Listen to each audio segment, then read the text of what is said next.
මම නියෝජනය කරන්නේ රියුබල් එනර්ජි සංගම.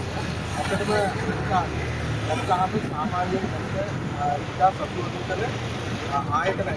කම්පැනි සංඛ්‍යාවක් විශිෂ්ට වෙලා තිබුණා සුළුපුරු බලපත්‍ර අධිකාරිය. ඉතින් මේ හැම කම්පැනියකටම අවුල් වශයෙන් ඉංජිනේරුවරේ හෝ ඉංජිනේරුවරේ ආර්ථික ලෙවල් 4 කියන කැටගරි එකේ ඉන්න ආර්ථික සිස්ටම් එකේ සමවදින සාමාන්‍ය වශයෙන් ගත්තා අපි හිතමු ඇක්ටිව් මේ වෙලාවේ 10න් 6ක් තිබුණා ඉංජිනේරුවරු 6ක් ආර්ථික සිස්ටම් අවුල් වශයෙන් ඉතා ප්‍රශ්නයක් මේ ශේෂ්ත්‍රයේ තිබුණා. ඉතින් ඒක නිසා මේ බලපත්‍රයේ මේක කම්පැනිස් මේ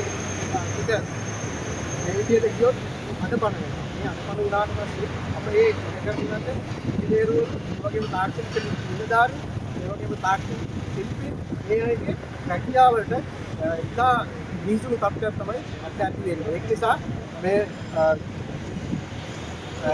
අරගෙන තියෙන මෙම කැබිනට් පත්‍රිකාව වහා හකුලා ගන්න කියලා තමයි ඉංජිනේරුවෝ මේ අවස්ථාවේ ඉතිරිවල අමාත්‍යාංශ ඉස්සරහට ඇවිල්ලා අපි අමුතුමාණන් වගේම ඒකතුමා ඇතුළු නිලධාරීන් ඔක්කොටම මේ ඕගොල්ලෝ පිටිපත් කරන්න කියපිට ඒකට පිටිපත් වෙලා තියෙන එම කැබිනට් මන්ත්‍රී වහා හකුලාගෙන උණක් ජනනීය බලශක්තියේ සෝලා ජවුන් මෞලිකා රූප්ටොප් කියන සෝලා කැටගරි දෙකම අකුලවා ගන්න එපා.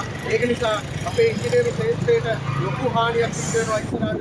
මොකද මේ ශාස්ත්‍රයට ඉංජිනේරුවරු ෆැකල්ටිස් වලින් වෙනත් ආයතන වලින් ඉවත් වෙන ඉංජිනේරුවරු තාක්ෂණිකයින් මේ ශාස්ත්‍රයට ආවෙ නැතුන ගමන් ලංකාවේ අනාගත පුනර්ජනනීය බලශක්ති ශාස්ත්‍රයම මේ හරහා ඉවර වෙනවා කියන එක තමයි අපිට කියන්නේ. ඒ නිසා වහාම මේකට මැදිහත් වෙලා මේක විසඳලා දෙන්න කියන එක ඉල්ලීම කරන්න තමයි.